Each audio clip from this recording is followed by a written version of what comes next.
In a rare, shocking moment, this year, Marvel, Netflix, Sony, HBO, and Universal are all declining to host big presentations at this year's San Diego Comic-Con. There are many reasons motivating these departures, chiefly the uncertainty due to the writer's strike. But does this lack of involvement from the heavy hitters downgrade SDCC? This is a bummer for people who look forward to these things. We were kind of going to plan a whole week of shows around it, so I guess we don't have to do that anymore. But the first thing I think of when I see this news is how all of these corporations, I guess I'll just call them, are already doing their own kinds of things to announce their slates. So they're all moving away from doing it all together at one place, which would be San Diego Comic-Con, and kind of centering it on their brand and making it a big deal in their own right. And so I think the writer's strike is a big part of this, but I think that is actually the real reason. We have our Disney Plus Day and the stuff that they hopefully will do better this year around that. But all of these streaming services, all of these media companies, they are trying to differentiate themselves, and getting together on a stage in California isn't really going to do it for them anymore. And so I think that's the driving factor, and I think it sucks in a way, but too, Marvel's kind of Marvel especially is in this state of unrest a little bit. They've got some people with some allegations against them. They've got the writer's strike. They've already pushed their slate back. What are they going to talk about? So why are they going to spend a ton of money? Why did I say it like that? Money. I'm going to take that again. No, keep it. Why are they going to spend a ton of money to go to SDCC and put on this huge presentation when they don't really have anything new to share? Mm-hmm.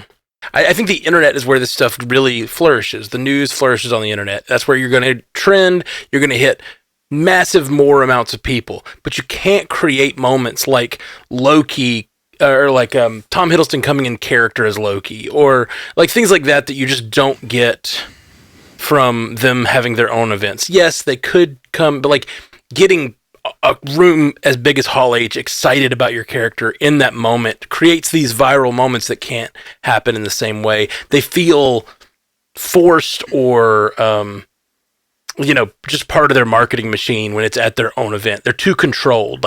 Part of the fun of these is to step out in an uncontrolled setting and say, this is our character. This room full of people that's waiting on the next panel needs to be excited about it.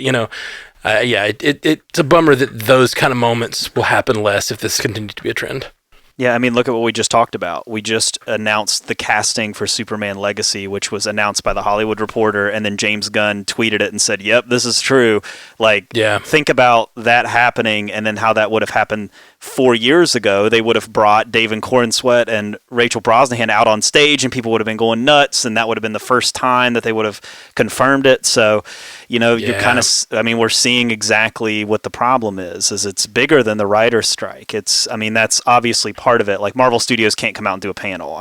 Everything they've announced is just stuff has come to a halt because of the writer's strike. But overall, it's this bigger thing of, we're just going to kind of control the narrative around the content that we're going to release, and we're going to control all those stories, and we're not going to do the whole Comic-Con thing. So if people are into Comic-Con, it's going to survive, that event is going to have to lean more. It's going to have to lean away from that stuff. It's going to have to lean more into the cosplay and the exclusive things that you can get at Comic-Con and the events. And I did read that a lot of these studios will have presences on the floor, at these places, but that's just not the same as the panels that people come for. So it's definitely going to be some uncharted territory for Comic-Con.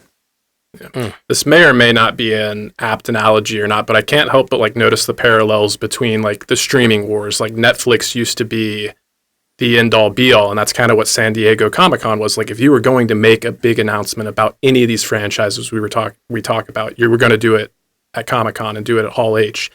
And it just feels like everybody is kind of taking their toys and going to their corner, and just we've seen with all these streaming platforms. And I think it might go a similar route where we're going to see some be more successful than others, and maybe once we see who the winners and losers are, maybe we'll see a return back to San Diego Comic-Con. And maybe there's a silver lining. I've heard some people come out of the woodwork. They think San Diego Comic-Con kind of lost something when it moved away from the comics, because that's very much where its roots were. It's in the name Comic-Con. It was a comic book convention. So maybe it'll become something more special for those fans again. But I don't know. It's still very early on for this one, and I think it's an emerging trend, and we'll see what happens.